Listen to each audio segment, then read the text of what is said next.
please. So this is a picture of Swift. It looks a little different today, but in the video that you saw at the beginning, you could some of it was filmed there. This is our headquarters in Belgium. It's extremely beautiful and it's extremely impressive. The first time you go there, in 2004, when I walked in for my first formal interview, because at the time I had first a phone interview because I was living in France. And I had first a phone interview, then I traveled to Belgium to have a face-to-face interview, and that was my first impression of Swift. I can tell you it's pretty impressive. We have very nice offices also in Kuala Lumpur. I'm in a meeting room today in the office.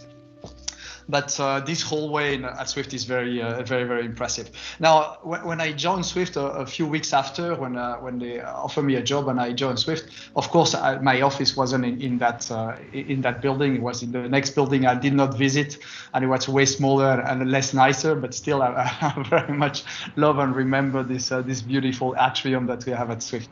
It's a nice place today. They've changed it a little. There's a coffee shop, and then you can really gather with colleagues, and there's like more sofas and stuff. You can sit down and have a chat, and so it's really nice environment. Yeah. Next slide, please. Now, Swift, what we do, Zakir has, and thank you, Zakir has tried to give you an idea of what we do. It's very simple at the end. What we do, we just send messages around. We just make sure that two institutions can exchange in a way that both of them will understand. You know, if one of the challenges at the time when this whole Swift started, people were using telex. I don't even know if you ever heard about telex and faxes. Even before faxes, it was telex. It was kind of a machine writing text on almost looked like a typewriter or something. And then messages would go around the world saying, hey, can you send that money to this guy, to this bank account in this bank? But the structure was totally different for every message. Sometimes you had different languages. People would write messages in Spanish and send it to an English bank where they had no clue what someone was saying. So it created a lot of friction. I will call it friction because now we're really obsessed about removing the friction in this whole system. And Swift was created, as Zakir explained, to solve one of those issues, to create a standard, and then it became a network of how banks are going to talk between each other. And since then, you see a message between banks has no free text, or you have free text field to explain things if you want, but the whole structure of who's the sender, who's the recipient, the bank account, the bank, etc., the amount, the currency, etc., is all clearly, stated in a very strict standard format. So it's easy for the bank to interpret. Next message, please. Next slide, please. Zakir also mentioned we do send quite a lot of messages a day. Our peak day in 2020 was 44.2 million messages in a day. Now, an average Swift message is probably about $500,000. So you can imagine if we send 44 million messages a day, we're likely sending the whole world GDP every 5 days or something. So a lot of traffic, a lot of money. I mean, not the cash, of course, but just information about transaction goes through Swift every day. And we have a very high reliability. We have been available 5/9, we call it 5/9, which is 99.999% of the time. So this means about 2 hours of downtime a year or something. So, but as your bank today and as many of your app today, we really target or aim to be 100% available.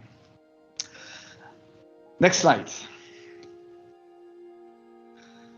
Because this is not a private company, as Zakir mentioned it, because this is a cooperative that was built by the bank, and Swift is so critical to the financial industry, we have what we call an oversight group. So that means there are the central bank of the biggest countries in this world are overlooking how Swift is performing, how Swift is securing, how Swift is reliable, to just make sure that the systemic risk that a failure of Swift will cause to the whole world economy is secure.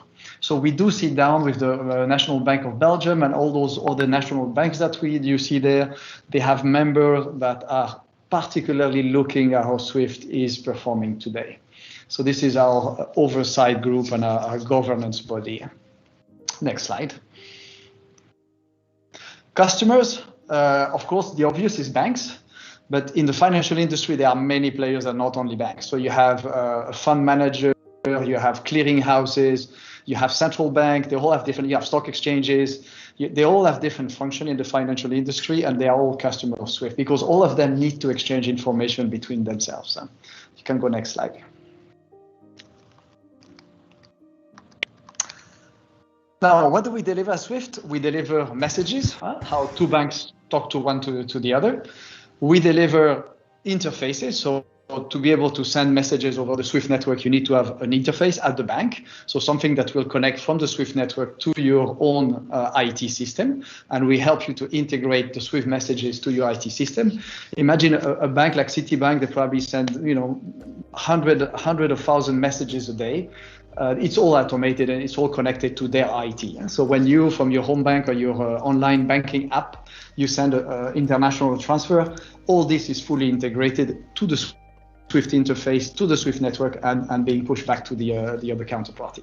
And we also have shared services, we call shared services, which could be any application that we offer on BI, and also security, fraud detection, know your customer, KYC that you've heard in the presentation. All those services are bundled into the shared services.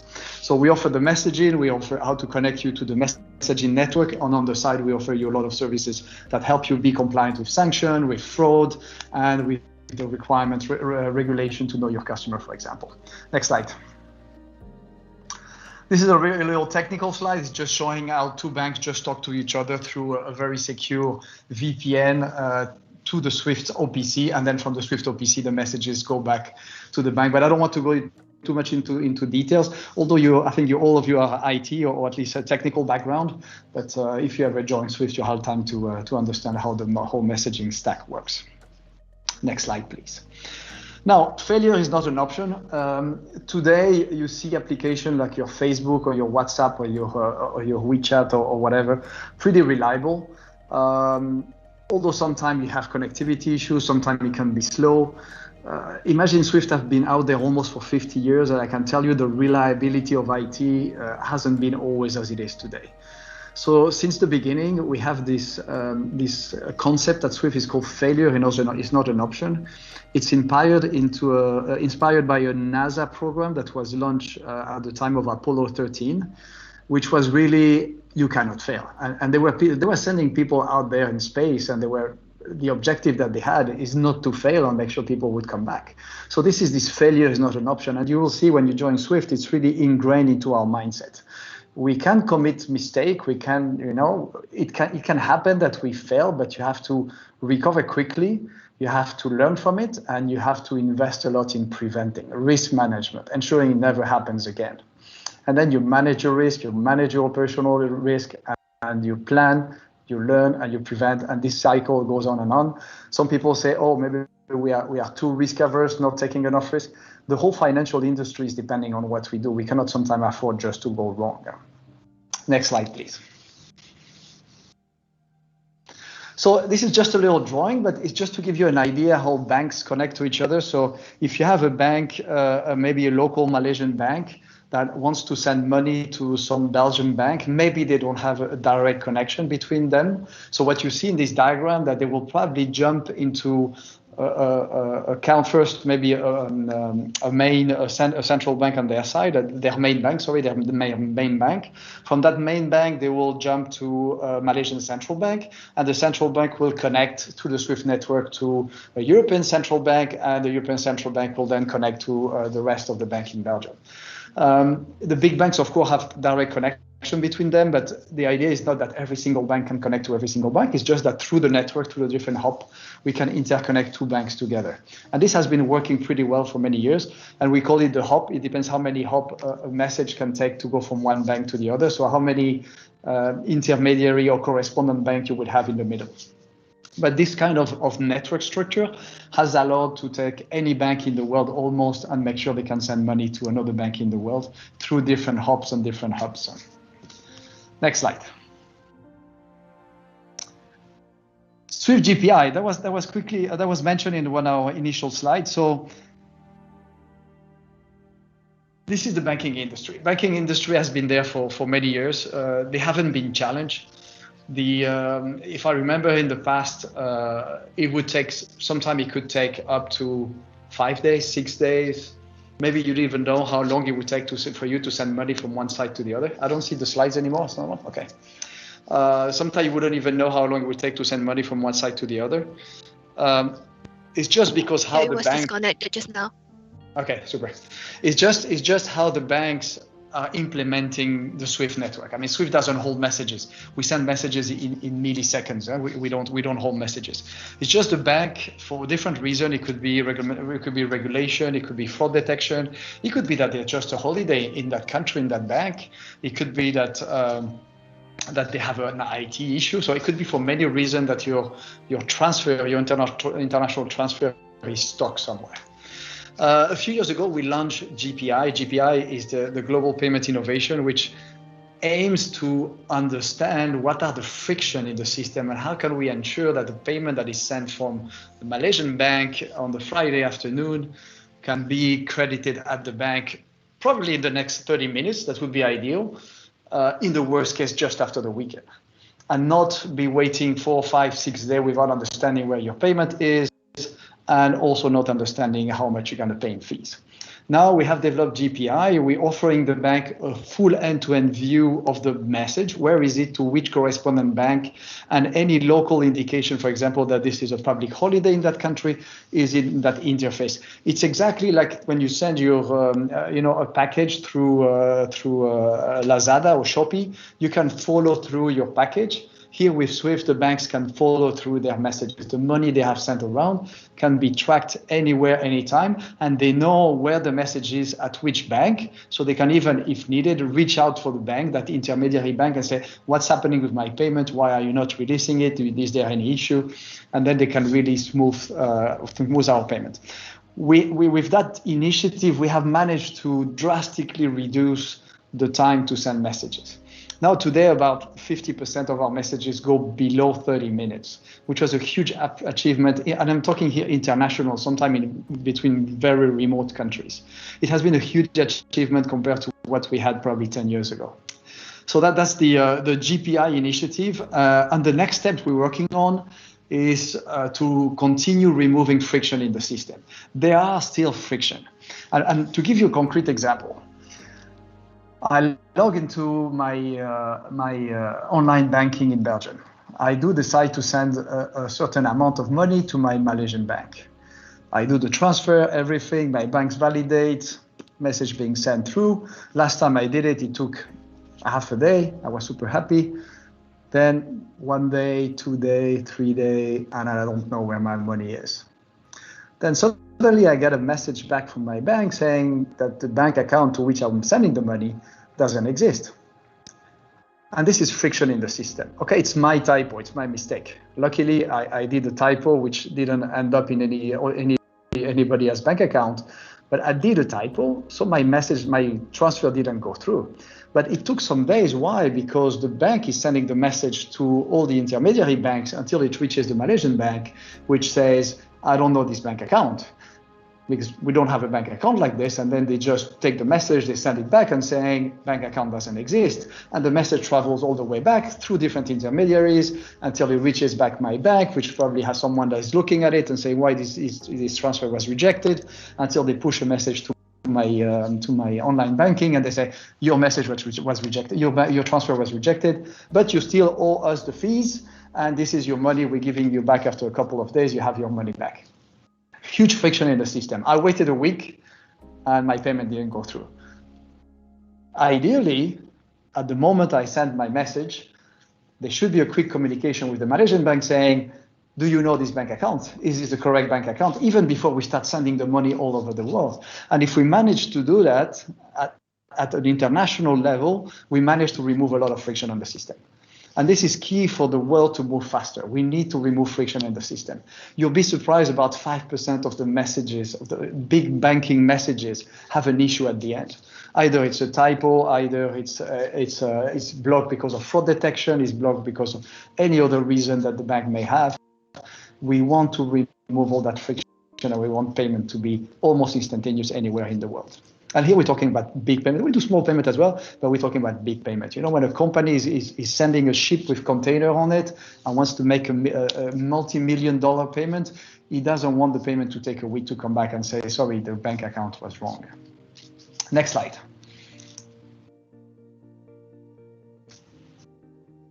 Yeah, oh, okay. So this is a little, Swift is a little fun as well. So this is just a little piece of my team. I have about 160 staff, half in Belgium and half in Malaysia mostly, and some staff in UK and the Netherlands. One of my managers has organized a nice fun event the other day, and we went to do pouch painting and have some nice food after that. We had some Bedouin food, which was really nice. It reminded me of the time when we didn't have the COVID, we didn't have the lockdown, and we had a lot of social events, and it was really a lot of fun. And I do realize how relevant it is to have social contact, and hopefully the MCO and the world pandemic will end at some point, and we should be able to meet each other again. Yeah. Now, my team manages about 30 different products. Most of them are data product. When I say data product, you can imagine a bank that sends hundreds of thousands of messages a day. At the end, they want to understand to whom they send messages, what is the cost of their messages, how they are positioning themselves in the industry compared to competitors in the same country. I mean, all those data, the banks want to see them in kind of dashboard and product that they can consume. And this is the majority of the activity my team is doing. You can move to the next slide. I wanted to walk you through a few products that we do. Those that you see on the screen is called BI product, business intelligence product. It's mostly dashboard about how your business is performing with Swift. So how much messages do you send for payment? How messages you send for security? What is your GPI compliance? Are you compliant with GPI? What are the fees that you're having on GPI? Who are your counterparty that are not very efficient? Which of your payment took like additional delay because you choose one route better than another route? So all these things, we show them to our customers into dashboards so they can take business decisions. This is part of what my team is doing. So we have two core products here. We have Watch, which is our first product, which is based on messaging, and messaging is me to the next party. This is just a single message. And we also have Observer, which is the end-to-end transaction where you can see the performance of a transaction from my Belgian bank to the Malaysian bank. And you could see in there that it took 5 days to go back and forth. And then you can really take a decision to maybe take the next route next time or understand why the payment was rejected. We have a product called SwiftCope, but this is for the central bank, something we install on premises, so the central bank can see traffic much more than their own traffic, but they can see the traffic of the country or their community. And then we have some dashboard for financial institutions like Swift Economics. Next slide.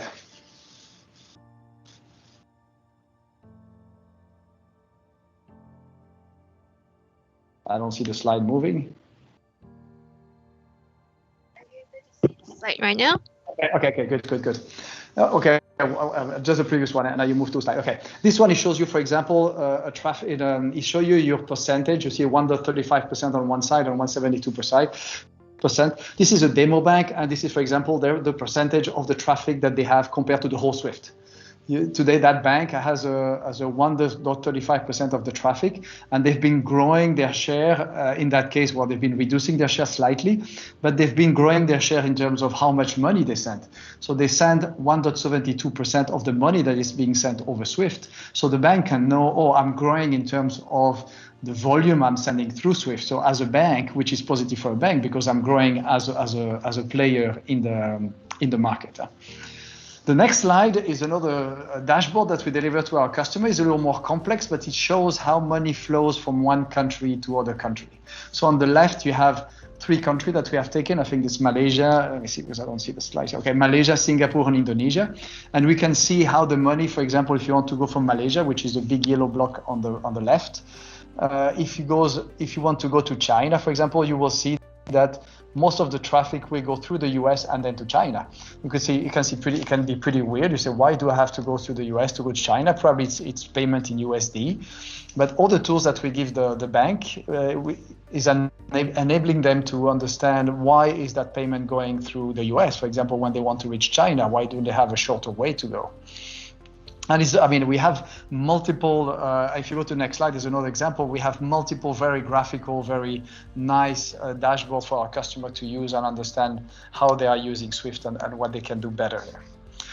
So in the next slide, you'll see an image of the world, and it shows you, for example, which are the country to which you pay more fees to send a message.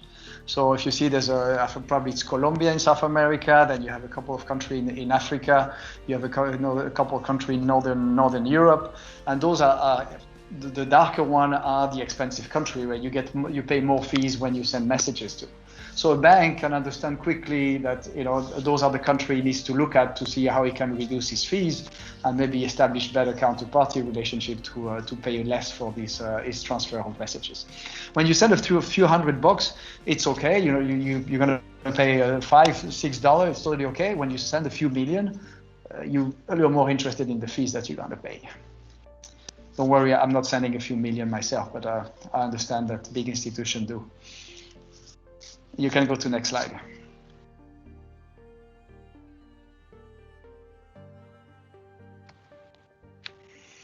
That's another graphic of how, for example, a payment can reach his counterparty. And this is one payment going, for example, to China. And in the different circle that you see it could be in one hub. So from the center, which is the institution at the center, it could go to one hub. One hub, it reaches China immediately. It can go in two hubs. So it has to go first through an intermediary, then it will reach its final destination. And even you have the little thing on the side, which is flying off, it can go in 3 hubs. And banks are trying to understand how can I make it faster, how can I reduce the number of hops to reach my counterparty as fast as possible. In the next slide, I'll go to, I think it's probably going to my last slide. We have a couple more. This one is very special. If you read or interested about fraud, about sanctions, about who can send money to who, those are the services we also deliver. Sanction is some countries are banned. You cannot send money to those countries. So you want to be compliant as a bank, you want to be compliant with sanctions. And Swift is helping you detecting whether you have failed to send, you have failed to comply to the sanction list, and you have sent money to a country, a person, a corporate that is banned, that shouldn't be receiving money from your bank. So this is a service we offer to the bank. We give them a report. I say, be careful, you're sending money to people we suspect to be sanctioned. We cannot tell you that they are sanctioned or not sanctioned, but we suspect to be sanctioned. KYC is about knowing your customer. It's today when you you open your bank account or you create an online bank account, it will ask you for your passport. You have to take a picture. Like if you go Revolut, you have to take a little picture showing your ID. All this is about knowing your customer. At Swift is the same, but for big corporate. We need to understand who you're making business with. Imagine a big bank, if they have to do business with a big corporate, they need to understand that this corporate is legal, that this corporate is not into a business that is illegal. So they need to have this information as know your customer. Between banks themselves, they need to understand their counterparty. If you're going to hop $1 million through a bank, you better understand which counterparty you're working with. Are they trustable? Are they compliant with the security? Do they have a good track record? I mean, all this is into the KYC information for banks.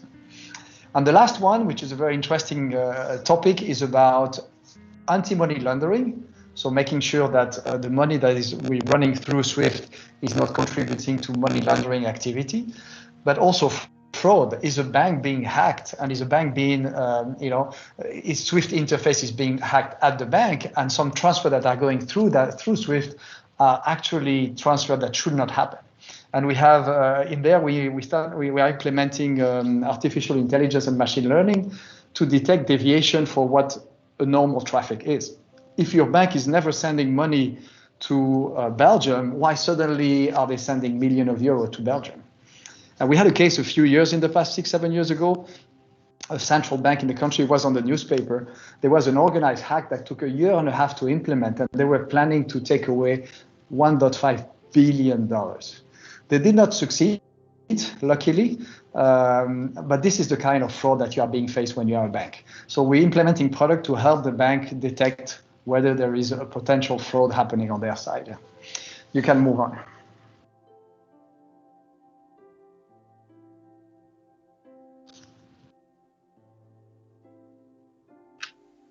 Now, you are a student. Let's go back to you guys. You are a student. You just finished your IT career. You want to your IT studies, and you want to go out there in the world and find a job. Well, we are opening a few positions. We have quite interest also to onboard the new people with a fresh mindset to look at things differently. We are developing Malaysia. I'm a great supporter of Malaysia. I've joined the office about 2-3 years after it opened. And when I joined, we were about 80 people. Today we are 550. And we continue hiring to develop our IT product. When we started in Malaysia, we were like more a shared service center, mostly doing back office finance for Swift. But quickly we realized there was a great talent pool in Malaysia, and we decided to invest more and to grow our IT capabilities in Malaysia. We are developing some product, like the product I mentioned, Watch, is 100% developed in Malaysia, and we are bringing more product on board. Most of our product in my portfolio, we have a split between Belgium and Malaysia. We work together, but really the intention is to continue growing our capabilities in KL. Now, what are we looking for? On the screen, you have a list of technical tools and languages and technologies that we use. You can take a look at it. You can take a note of it. I have no concern. The thing is,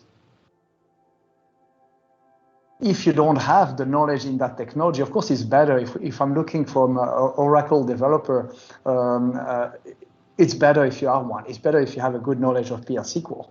But if you have been working intensively in other databases and you're comfortable with databases, you shouldn't be ashamed to say, I'm still going to apply. So don't get obsessed by the fact that you don't exactly know the technology that is being asked. Of course, it's better. But if you don't exactly know the technology that's being asked, make sure you come with your soft skill. Make sure you come with a similar background. Make sure you come with your intention to learn and your goodwill to learn.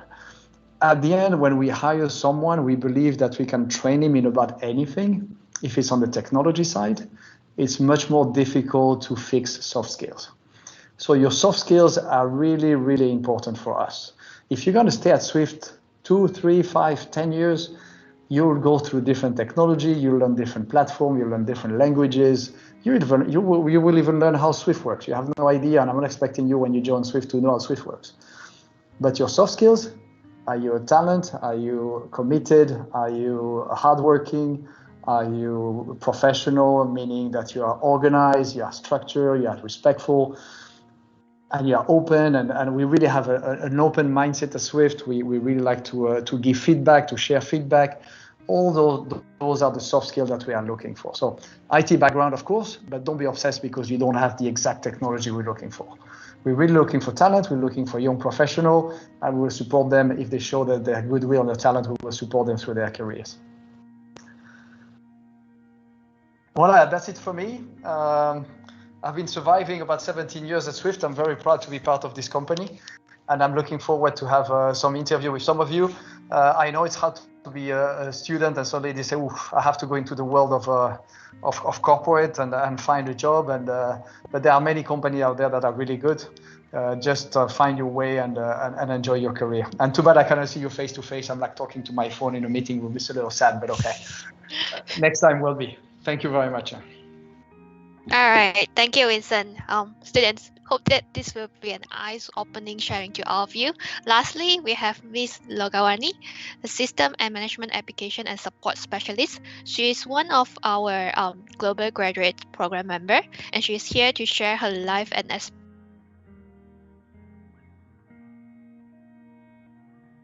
experience as a young professional in Swift. Over to you, Loga. Are you on mute? Okay, hello. Can you hear me? Yes, I can hear you. All right. Can you go to the first slide, please? Yep, sure. The next slide. Okay. Yeah, you may start your brief introductions here. Okay, all right. So, hi guys. Okay, my name is Logawani. You can address me as Loga. I'm a System and Application Management and Support Specialist in Daily Operations team, and I'm also based in KL. All right, next slide. Okay, so 4 reasons why I would choose to work in Swift. Okay, so basically, Swift has a very, very wide culture. So when you're talking about culture, we have a super, super big, diverse team here at even at KL and all over the whole globe. And then we also have, of course, we give work-life balance. That's very important for Swift, and they also prioritize staff well-being. So we have few activities. We always have activities for Swift in Swift. Sorry. So we have games, we have family days, and all those things. Okay, then going to training and development opportunities. So basically, Swift normally gives in lots of trainings, lots of technical trainings. It can be sometimes from the team or as well as in for Swift itself. So we they kind of emphasize on soft skills like what Vincent was mentioning earlier. So lots of soft skills trainings. And we also, not to forget, we also have this thing called Swift Smart. We have a portal where they have around 15 courses, plus minus 15 courses. So 15,000 courses. So in that 15,000 courses, we have technical, we have soft skills. There's a lots of courses inside. So, and it's a thing where every quarter or every month, most of the Swifties will actually take those courses. All right, so next will be global exposure. So basically, global exposure. Okay, being a global graduate for myself, we have graduates from the whole globe. We have from the APAC region, we have from the US region, we have from the EMEA region, the Belgium, the whole globe. So basically, me being at Swift, it kind of widened my. I was being exposed to the whole globe, so we kind of know what's going on in the other side of the globe and stuff like that. So, and also the cultures there is definitely totally different from the APAC side. So yeah, I kind of know how it works and stuff like that. And going for the and also Swift is definitely global renowned fintech organization. So when you say Swift, it carries a brand for yourself, definitely. Yep, next slide. All right. So this global graduate program, I'm in this global graduate program for 15 months, and I've just graduated from the Swift Global Graduate Program. And how did I actually get inside is, of course, by searching for it in JobStreet. I applied it through JobStreet, and I've went through few interviews, which is the first interview is the call interview. The second one will be the HR, and the third one will be from the manager itself. So it's quite different. It might be different for different roles, because for my role this was the interviews that required, but it might be different for different other roles. And of course, Swift kind of emphasizes on problem solving skills, your communication skills, of course, and you have to be a very good team player. Yeah, that is three most important ones that I think in every interview it is what they kind of look forward for. All right, next slide.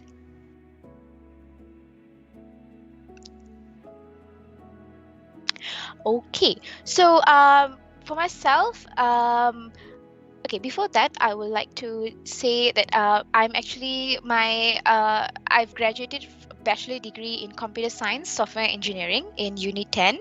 So this is my second job. My first job was of course internship in a consultant company, and my second job is right now in Swift as a global graduate program in system application. That's my role. So my role actually is to perform and control day-to-day system and administration management activities. So normally this is, if I really want to say it technically, is basically it includes configuration changes, testing softwares, platforms, and then contribution to the maintenance and a particular upgrade for any projects. And then also I resolve complex program for the problem management issues by investigating or even devising solutions for the operations or the system. And so this one includes installation, setups, error messages, online transaction, application status, testing solutions, operational procedures, and basically all those stuffs. All right. So, what are the challenges that I've faced being here? So, if talking about challenges, of course, keeping up with all those different tools and systems, because Swift, we use many tools and systems. We are always up to date. I'm sure you all have heard about ServiceNow, Salesforce, SAP, SAP, and all those things. So basically, keeping up to date on these tools and system is a challenge for me, because we have to know in and out of all those systems, and of course the steep learning curve. So you will never stop learning. You will always be learning, and you'll be always getting to know new stuffs, and it's quite challenging at the same time fun, because there's always a thing that you will look forward for, and that's the best part though. Yep. Next slide. All right. So highlights of the Global Graduate Program. I think most of you will be excited about this. So when I first started Global Graduate Program, it was of course 15 months ago, and we always had Global Graduate Program for APAC. We had from Hong Kong, Singapore, Korean, Malaysia. So we had around 20 plus 15-20 people in only APAC region. So only APAC region we have this many people, and of course not to forget Australia as well we have. And then we over the 15 months we had soft skill trainings. It was uncountable actually. It was quite many soft skill trainings, lots of assignments, presentations, and then we have of course in classroom learning as well. And then we also did networking. So basically what we had for the assignments were first to get to know the products of Swift, and to kind of widen our network. So Swift is also another thing is it helps you widen your network. If you're gonna stay there, sit down and try to get everything yourself, it wouldn't happen. It wouldn't work that way. So of course networking is very important. And yes, we also had some fun, not some, a lot of fun. We had recreational activities. So all right, so just a small tip on how to find it's not really how to find a good career. It's just small tips on finding career. So basically I have four important points, which is first thing is value. So know your self-value. First thing is, okay, do you know who you are? Do you know what's your value? I'm sure even in many, in our age right now, and especially with you just graduating or finding for a job, your first job is, because I had always a dilemma, like, okay, what am I good in? I got this CGPA, I'm good at this, but what am I good in? What is my value? So try to know your value. Try it. If you need to write it down somewhere or something like that, yes, please do, because what is valuable to you, it will actually guide you to the right path. So example, your value, like the earlier Vincent mentioned, like are you hard, discipline, you are humorous, you're fun, creative. So what is your value? And with that value, you see the job description, you see whatever you are going, whichever career you're going through, see that and see if that suits you. Okay, that's first. And the second thing I would say that I actually followed this thing is that of course have your mentor, because by looking at someone, if you consider you should consider who you admire the most, and then who do you actually inspires you the most. So like for myself is actually my manager, Melania. So for me is that at her age, in a very young age, she was able to strive really high up hardworking, and she was from a totally different background, and she managed to be in this background, and she's in the high position, and I see her hard work, her son to learn. So it's basically she's my mentor, and I see how the way she actually communicates, the way she organizes her stuff. So basically, me looking at that has given me inspiration to actually go towards that.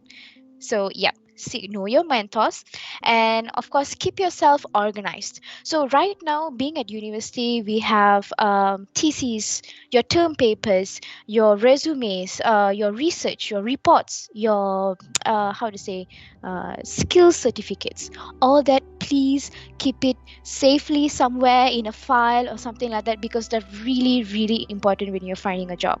It can be a very small minimum soft skill cert, but it's really important for you to actually show to your manager or whoever that is going to interview you, your interviewer, and it will be actually really helpful for yourself. So keep yourself organized. Make sure you have all this in a set of paper, so when you actually present during the interview, that also shows who you are and how organized you are, of course. All right, and then let's go to the fourth one, which is a resource. So before Zaki and Vincent did mention that, okay, when you are going to your interview, make sure you are all well prepared and stuff like that. So yes, of course. So be well prepared. So your resource, make sure you go and how do I say it? Google up stuffs like, how do I decide for a career, maybe. So from that, you can actually know how to speak, or what do you really want in a career. It can be anything. It can be if you want something to regarding finance or what, or it can be even, basically it can be anything. So make sure you go through some studying before you actually decide on your career. Right. So basically, over time, things will definitely change. It can be your values as well, but don't be afraid, because when somebody challenges you with how to say, with your values, challenge them back, or because that will make you question your career, and for you, you will have a broader mindset on that, of course. And like for myself, when I chose Swift, I thought it's going to be just a job, but when Swift chose me, I found my career, definitely, because it's not just about having a career, because it's my second home, because we are spending most of our time here, and make sure it's a good place you work. I love Swift because it always makes sure that have a very a healthy lifestyle, a very balanced work-life balance, and your well-being, because of course in Swift we have yogas and all those things, which is very nice. So what am I saying is that make sure you choose a very good career, good company.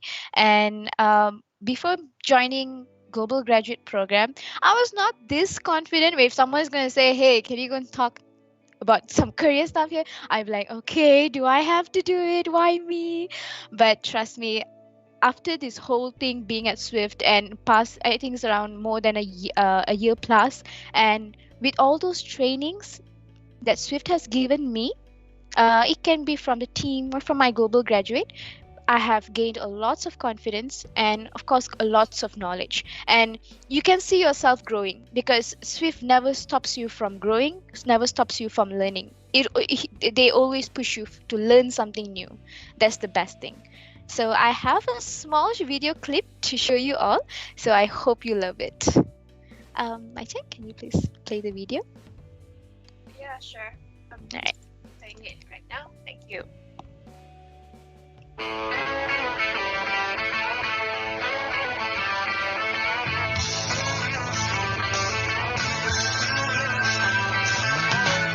No one told you life was gonna be this way.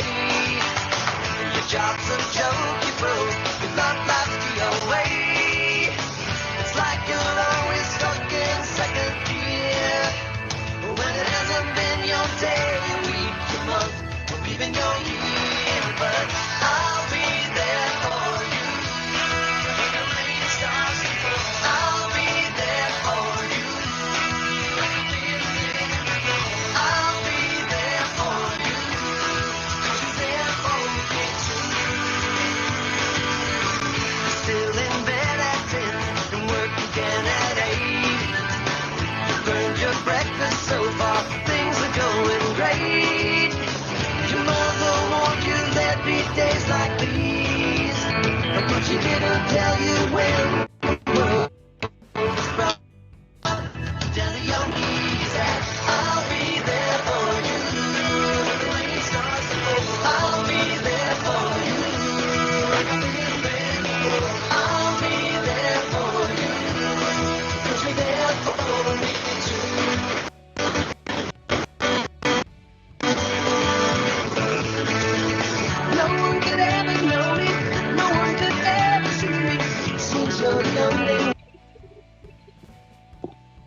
All right.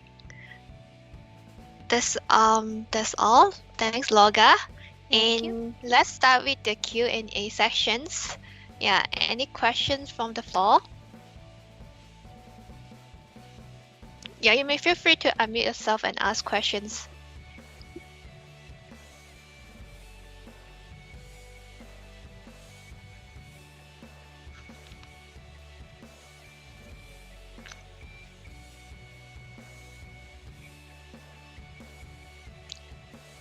Is there any question from the floor? I think there's a question in the message. Yeah. All right. Let me have a quick check on that.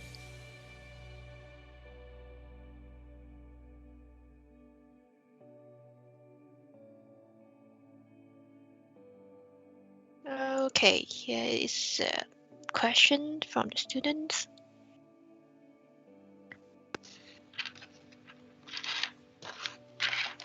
What is okay? Let me read it out. So from Iza, what is the biggest challenge for an intern at Swift at the moment, especially now that some company have their employees or intern work from home?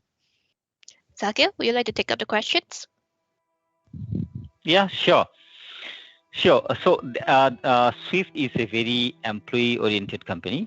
We really take care of our employees, and very happy to share with you that even before pandemic, we always been practicing 1 or 2 days a week work from home, and that's for the days you work from office. So during pandemic, we completely adopted working from home. I have an intern in my team, in the talent acquisition team. Since she joined us, till today she's working from home, never had to go to the office. We provided her with the enough training and the equipment so that she can cope with. So doesn't make a big difference whether she's in the office or she's working from home. Hope that answers your question. All right, thanks, Zakir. We still have some time left for a number of questions. Yeah, feel free to ask your questions or type your questions at the chat box. So if there's no more question, I'll ask a question to Loga. Loga, how did you live through the pandemic at Swift? How did you feel we manage it, and be very open? What is your feedback? How Swift has managed the pandemic for his employees? Oh, actually, Swift really managed it very well because basically everybody was sent home. Okay, work from home, guys. And also definitely Swift did manage to give us all well-equipped equipments. Like we had to get we got our desktops and all those things. So they managed to equip all of us with proper place set up for us to actually work from home. And I think with the new we also managed to have all our meetings, trainings, everything via virtual. And those teams actually worked really hard to make sure that every connection or everything got well. And also, of course, Swift did manage to give us all a iPhone with a data so that we all don't have any issues with our internet connection, so that all of us will be able to work properly. And yeah, of course, to make sure that we have 99.999% of our goals, of course. And if you would have to interview someone to work in your team, what would be the thing that you would be looking for? The thing that would make a difference from the candidate in front of you? And this is for all the students. I mean, this is a tip for you. What is the thing that you sit down, you say, oh, this is something I would really like to see from that person. Oh, this is great.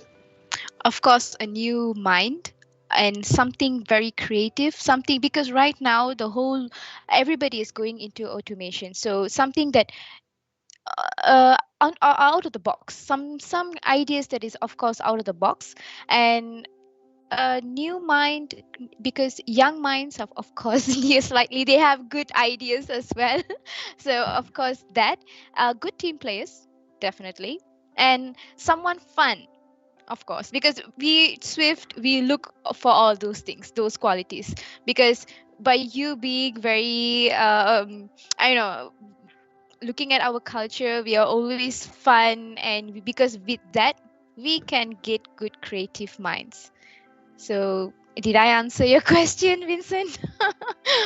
Thank you, Loga. Very, very nice. Very nice. Very nice. Yeah. I think this is the mindset we have. We look at the people we have in front of us and how they can fit into the culture. Huh? Remember, technical skill you can Sure. always learn. You know, I've been I didn't code a line for 20 years, and then suddenly I started 6 months ago, and I'm a full stack Python developer. And I remember the time I used to code, and you can swap languages. You can do if you have the basis, you can learn. But your soft skills are key. Remember that. Yes. In interviews, in dealing with your team, in working in a company, your soft skills are key. So develop your soft skill, communication, team player, and willingness to learn, to spend a lot of time learning.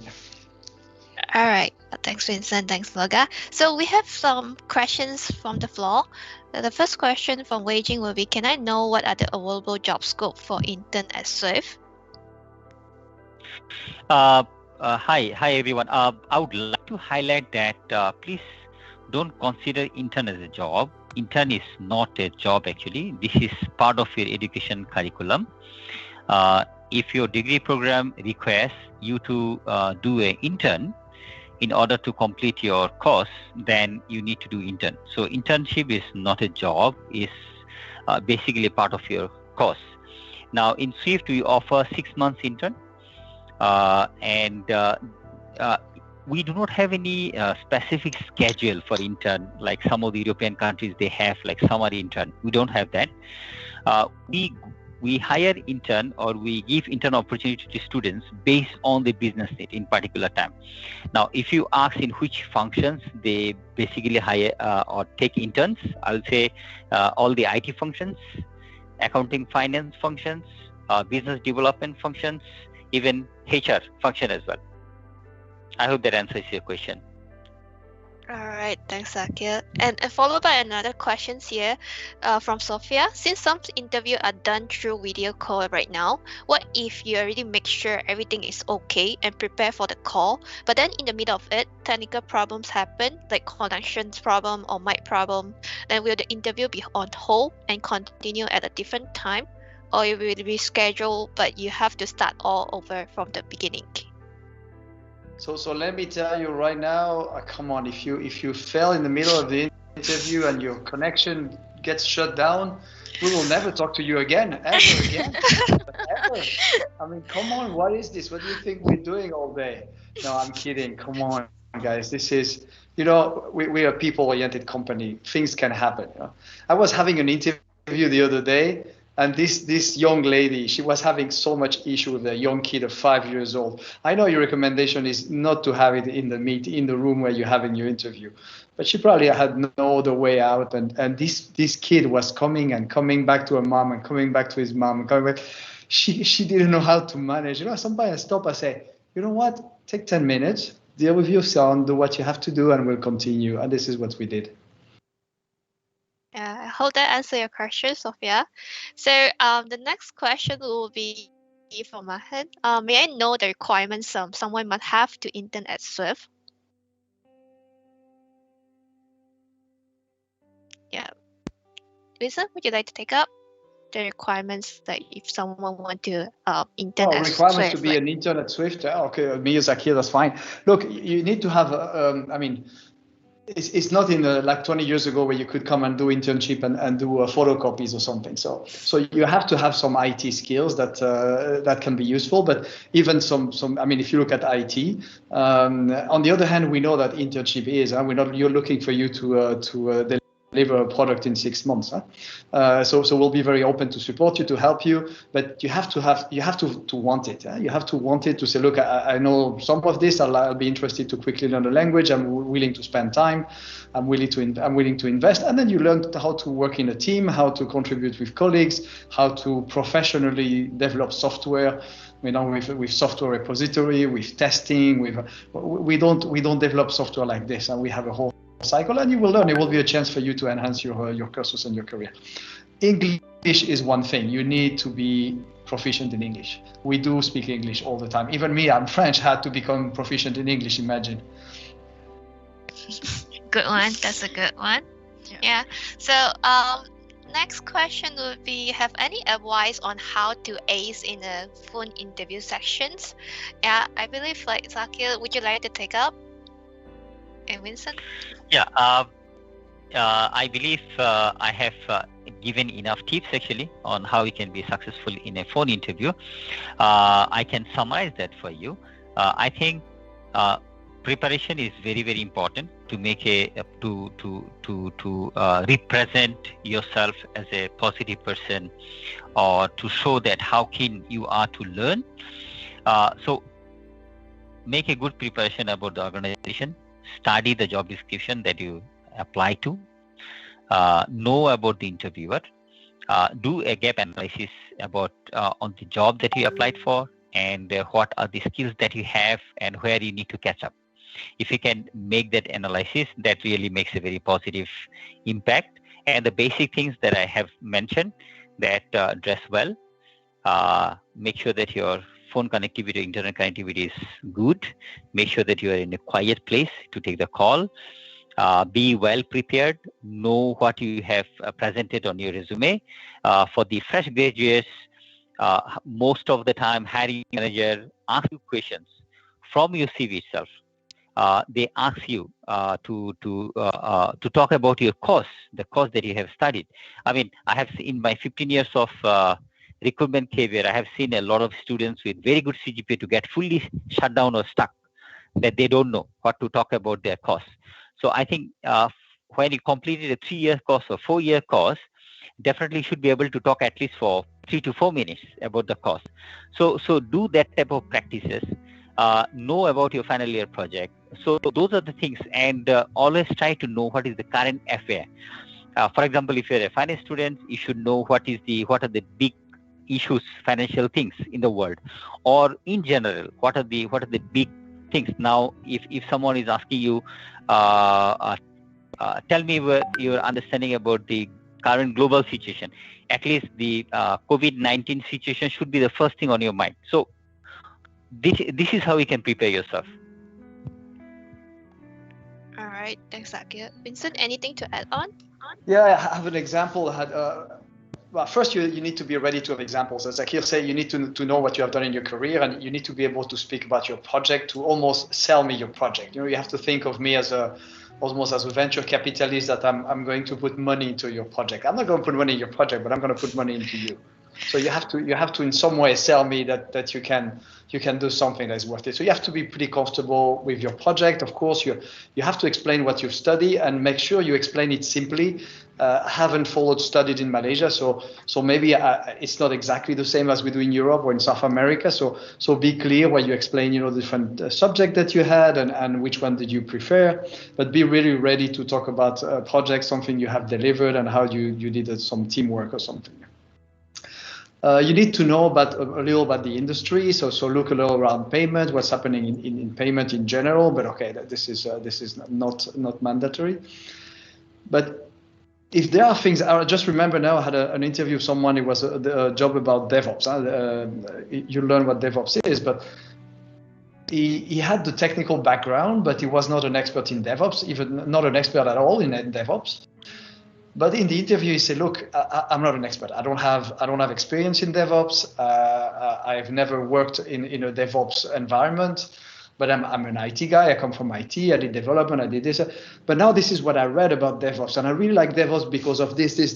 And he could really come up with whatever he could have found about DevOps, out there. And he was totally honest. Instead of trying or faking, of saying, "Yeah, don't worry, I know everything about DevOps," and then we could just discover that he did not in a few questions. He was totally honest and said, "Look, I don't have experience. I'm willing to learn, and this is what I read, what it is, and this is what I want to do."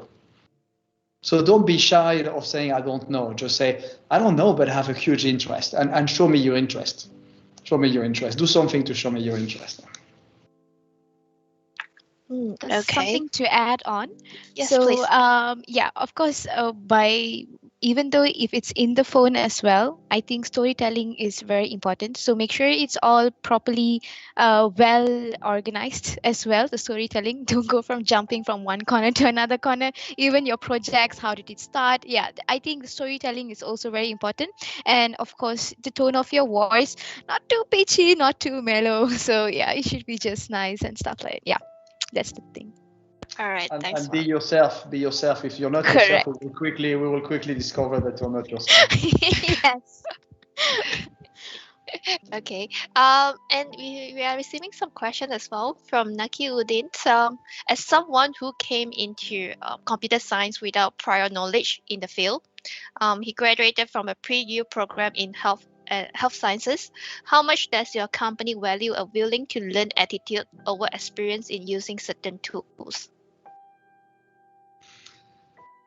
Well, if you have no knowledge at all, it's going to be difficult. So if you never wrote a line of code, it's going to be difficult. But we have many jobs now. You need to think what you want to do about your career. And I mean, first, I believe university teaches you how to structure yourself, teaches you how to study as well, how to learn. So I think having a curriculum, having some university degree is relevant. You have learned how to learn, you have learned how to behave in a professional environment. Now, if you really want to change career and go from one field to a totally different field like IT, you need to take some basics training to have a small idea that this is really what you like and where you're willing to invest into it.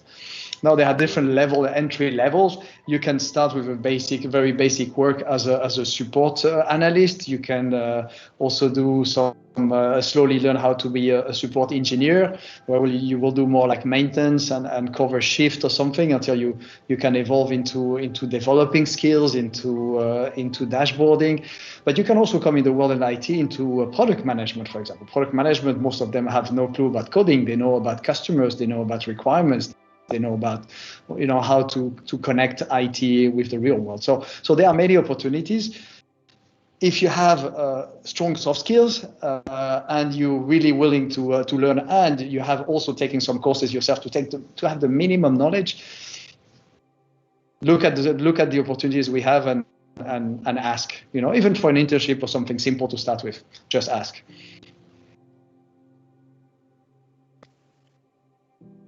Yeah, and there's a question from Izzat as well. Like, what is the compensation range for the Swift intern roles? Zakir, would you like to take up? Yeah. Hi. So first of all, as I mentioned, internship is not a job, so you don't get salary for that, but you get allowances. Now, in the across industry, this is not mandatory that for an internship you should be getting some allowances, but Swift practice very generous allowance for intern. We give 1,000 ringgit per month for interns, and also we give you 6 days of annual leave for your 6 months of internship. All right. Thanks, Zakir. So we still have 1 minute left. I think if there's no more questions coming in, we can take a group photo to create a good memory with all of you here. Yeah, if possible, student, would you mind to turn on your camera or on your device, then we can have a group photo taken. Okay. 1, 2, 3, smile. Yeah, Well done, guys. turning Nice on. to see all those faces. Yeah, I can Well see done. Wai Lam here. Yeah, Junwei, Eugene. Yeah, let's take another take here. All right. Thank you everyone here. Thank you all. All right. Thank Good you, luck in your thank you, careers Vincent. and- Thank you, Luca. Thank Yeah. you, Good luck in your everybody. lives. Yes. I wish Good you luck. the best. Yeah, wish I will be seeing you guys in the next university event. Surely we will. Hope to see you guys in Swift as well. Okay. Yeah, please take bye-bye. care, stay safe. Goodbye. Bye-bye. Stay safe. Thank you, speaker. Thank you. Safe. Thank you everyone here.